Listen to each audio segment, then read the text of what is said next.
Umat Tuhan yang terkasih dalam Yesus Kristus, Salam.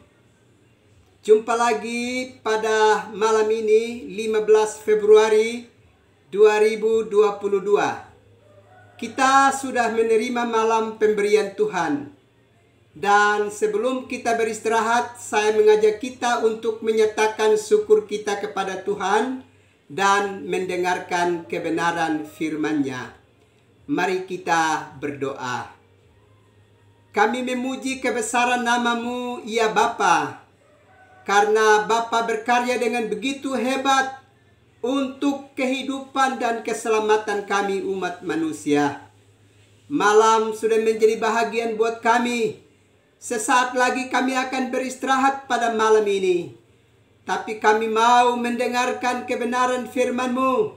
Karena itu datanglah dan berkati kami sekalian. Demi Yesus Kristus yang adalah firman yang hidup itu. Padamu kami berdoa dan menyambut firman-Mu. Amin. Umat Tuhan yang terkasih dalam Yesus Kristus, kita mendengarkan kebenaran firman Allah yang dapat saya bacakan dalam kitab 2 Raja-Raja pasalnya yang kedua, ayatnya yang ke-19 sampai dengan ayatnya yang ke-22. Beginilah bunyi firman Allah. Elisa menyehatkan air di Yeriko. Berkatalah penduduk kota itu kepada Elisa, "Cobalah lihat, letaknya kota ini baik seperti tuanku lihat, tetapi airnya tidak baik, dan di negeri ini sering ada keguguran bayi." Jawabnya, "Ambillah sebuah pinggan baru bagiku, dan taruhlah garam ke dalamnya."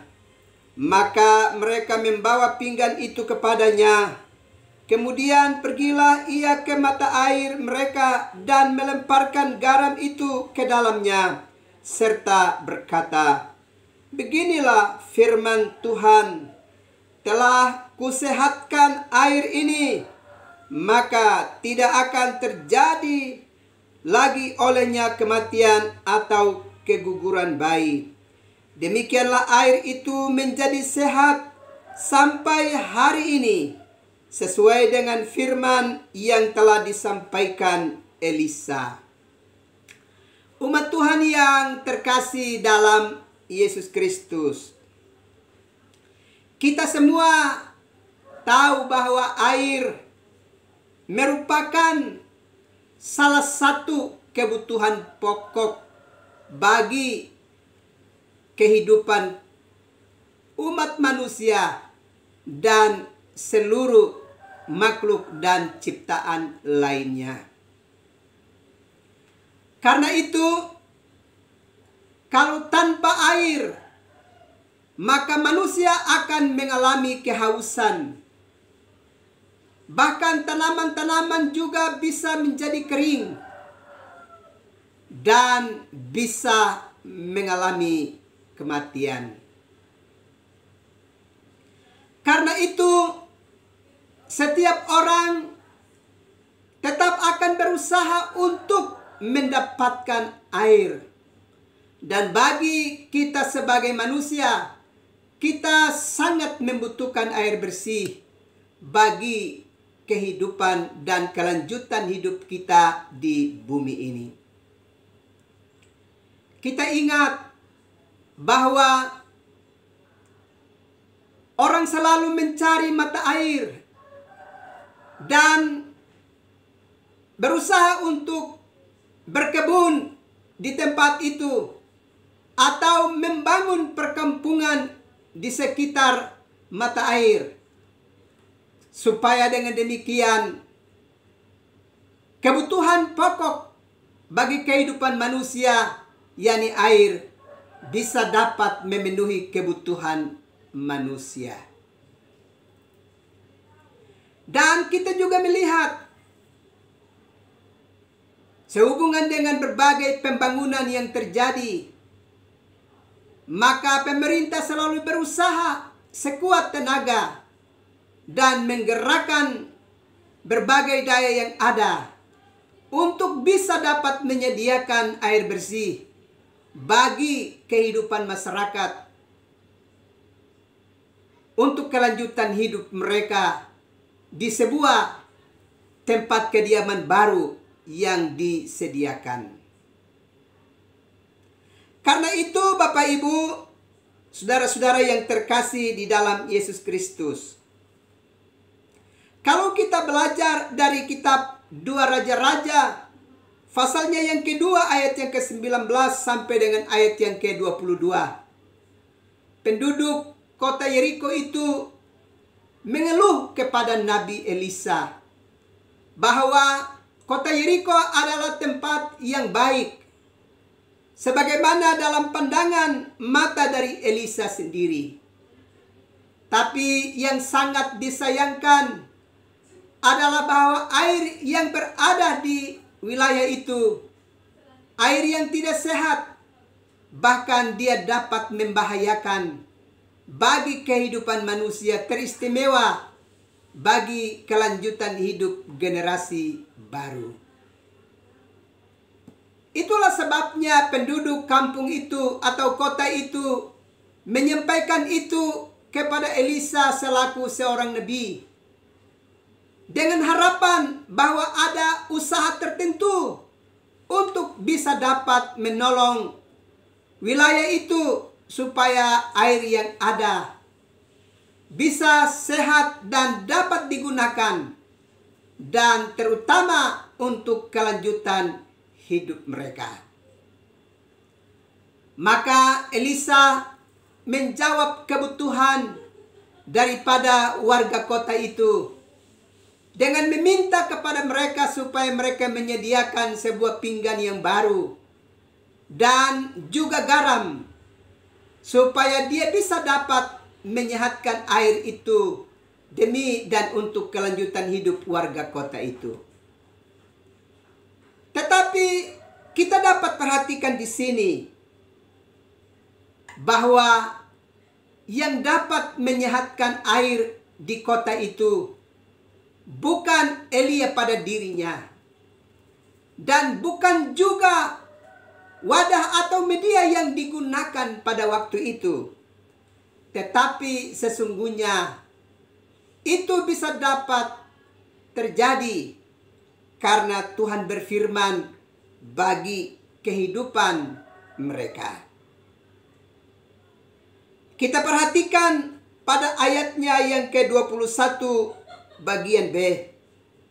Beginilah firman Tuhan, telah kusehatkan air ini, maka tidak akan terjadi lagi olehnya kematian atau keguguran bayi.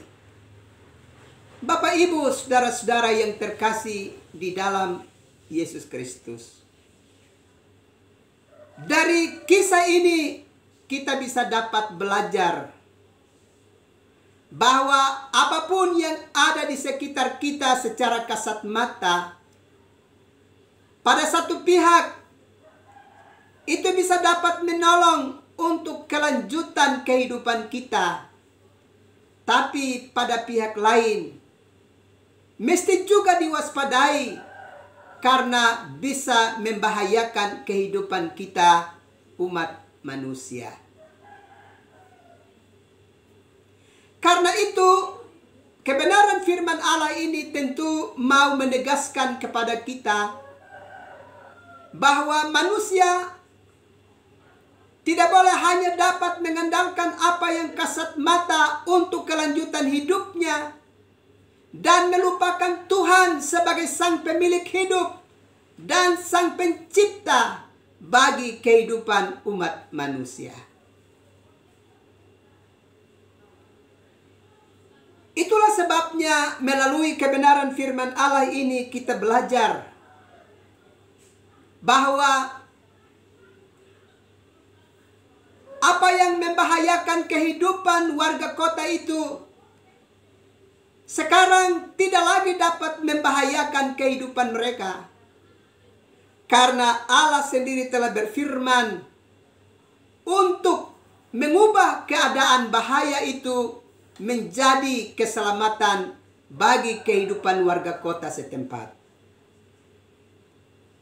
Dengan jelas firman Allah tadi berkata, beginilah firman Tuhan, telah kusehatkan air ini, maka tidak akan terjadi lagi olehnya kematian atau keguguran bayi. Bapak, Ibu, saudara-saudara yang terkasih di dalam Yesus Kristus. Itu berarti kebenaran firman Allah dalam 2 Raja-Raja pasal yang kedua, ayat yang ke-19 sampai dengan ayat yang ke-22 mau memberi penegasan kepada kita.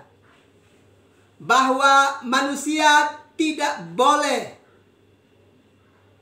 dapat mengandalkan segala sesuatu yang kasat mata di atas bumi ini dan mengesampingkan Tuhan di dalam hidupnya. Sebab apa yang kasat mata yang ada di atas bumi ini pada satu pihak bisa dapat menolong kelanjutan hidup kita, tapi pada pihak lain dapat membahayakan kelanjutan hidup kita. Hanya satu yang secara tetap dan menyelamatkan kehidupan kita adalah Tuhan sendiri.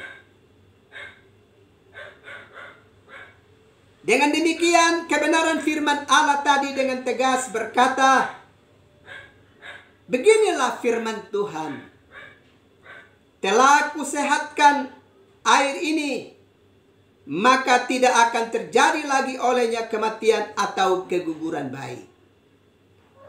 Itu berarti sumber kehidupan, sumber kedamaian dan keselamatan itu semata-mata hanya ada pada Tuhan. Dengan demikian, kalau kita berada di satu wilayah kehidupan, sebagai manusia kita tidak bisa dapat merasa aman dan nyaman dengan segala sesuatu yang ada di sekitar kita dan yang menopang kelanjutan hidup kita di bumi ini, dan kemudian melupakan Tuhan di dalam hidup kita.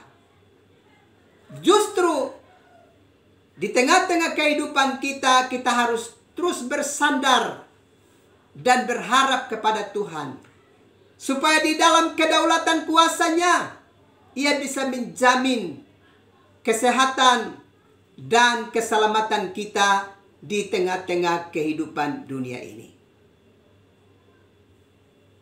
Sang Nabi Elisa dipakai oleh Tuhan untuk menyatakan sesuatu yang berarti bagi kelangsungan hidup warga kota Yeriko.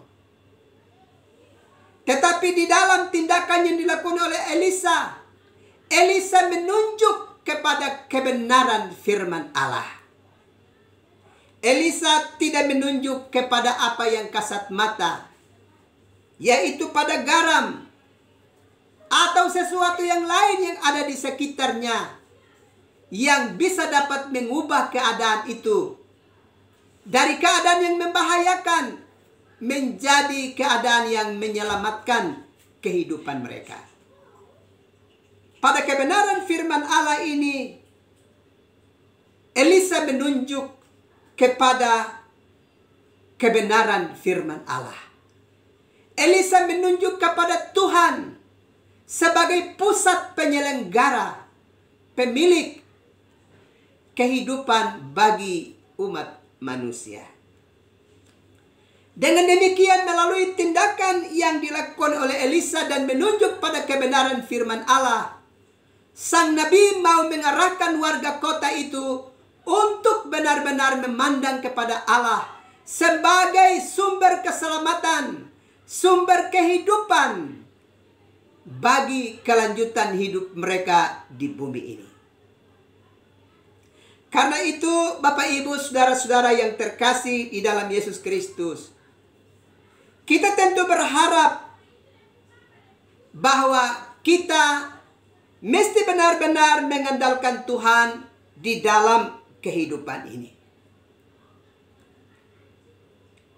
Tuhanlah sumber pemulihan. Tuhanlah yang dapat menyehatkan alam ini.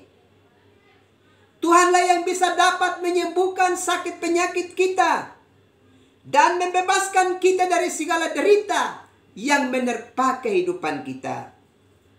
Bahkan Tuhan pula lah yang bisa dapat mengalahkan kuasa maut demi dan untuk kekekalan hidup kita di dalam sorga rumah Bapa. Karena itu jangan pernah meninggalkan Tuhan di dalam hidup kita. Tetapi bersandarlah kepadanya dan berharaplah kepadanya. Sebab hanya Tuhan satu-satunya yang dapat menyelamatkan kita. Kiranya di dalam hari-hari hidup kita selanjutnya, kita sadar bahwa Tuhan satu-satunya yang memulihkan hidup kita dan yang menyelamatkan hidup kita dan yang membebaskan kita dari segala kemelut hidup kita. Maka kita mau sungguh-sungguh berserah diri secara penuh kepadanya dan mengandalkannya selalu dalam hidup kita. Kiranya Tuhan memberkati kita sekalian. Amin. Mari kita berdoa. Kami menyatakan syukur dan sembah kami ke hadapan hadirat-Mu Bapa. Karena Bapa selalu melawat kami dengan kebenaran firman-Mu. Mengingatkan kami supaya kami tahu apa yang terbaik yang harus kami lakukan di tengah-tengah kehidupan kami. Dan malam ini Tuhan melawat kami dengan kebenaran firman-Mu. Mengajarkan kami untuk kami memandang kepada Tuhan sebagai satu-satunya sumber penyelamat yang menolong dan memulihkan kehidupan kami. Karena itu biarlah hari-hari hidup kami selanjutnya kami benar-benar bersandar penuh kepadamu di dalam hidup ini. Terima kasih Bapa. Seringkali kami mengandalkan apa yang kasat mata yang ada di sekitar kami dan mengabaikan Tuhan serta melupakan Tuhan di dalam hidup ini. Tapi malam ini firman-Mu mengingatkan kepada kami bahwa kami mesti memandang kepada Tuhan, satu-satunya sumber pertolongan bagi hidup kami. Terima kasih Tuhan untuk firman-Mu. Malam ini hamba mau berdoa untuk umat-Mu yang ada dalam penderitaan sakit, baik di rumah-rumah sakit maupun di dalam rumah tangga mereka. Ya Bapa, dengarlah jeritan dan keluh kesah daripada umat-Mu. Karena itu ulurkanlah tangan-Mu dan berkati mereka, supaya biarlah di dalam urapan Tuhan mereka punya kesempatan untuk mengalami kesembuhan dan pemulihan dalam hidup mereka. Juga umat-Mu yang bergumul dengan berbagai-bagai usaha untuk mendapatkan nafkah demi kelanjutan hidup mereka di bumi ini. Kiranya Allah membuka pintu berkat-Mu dan mengalirkan berkat-Mu untuk memberkati umat-Mu sekalian. Supaya dari berkat-Mu kelanjutan hidup umat-Mu tetap terpelihara. Hamba juga berdoa untuk gereja-Mu. Baik itu para pemberita firman, para pemimpin maupun warga gereja. Kiranya Tuhan berkenan menolong dan memberkati. Sehingga sungguh-sungguh mengandalkan Tuhan.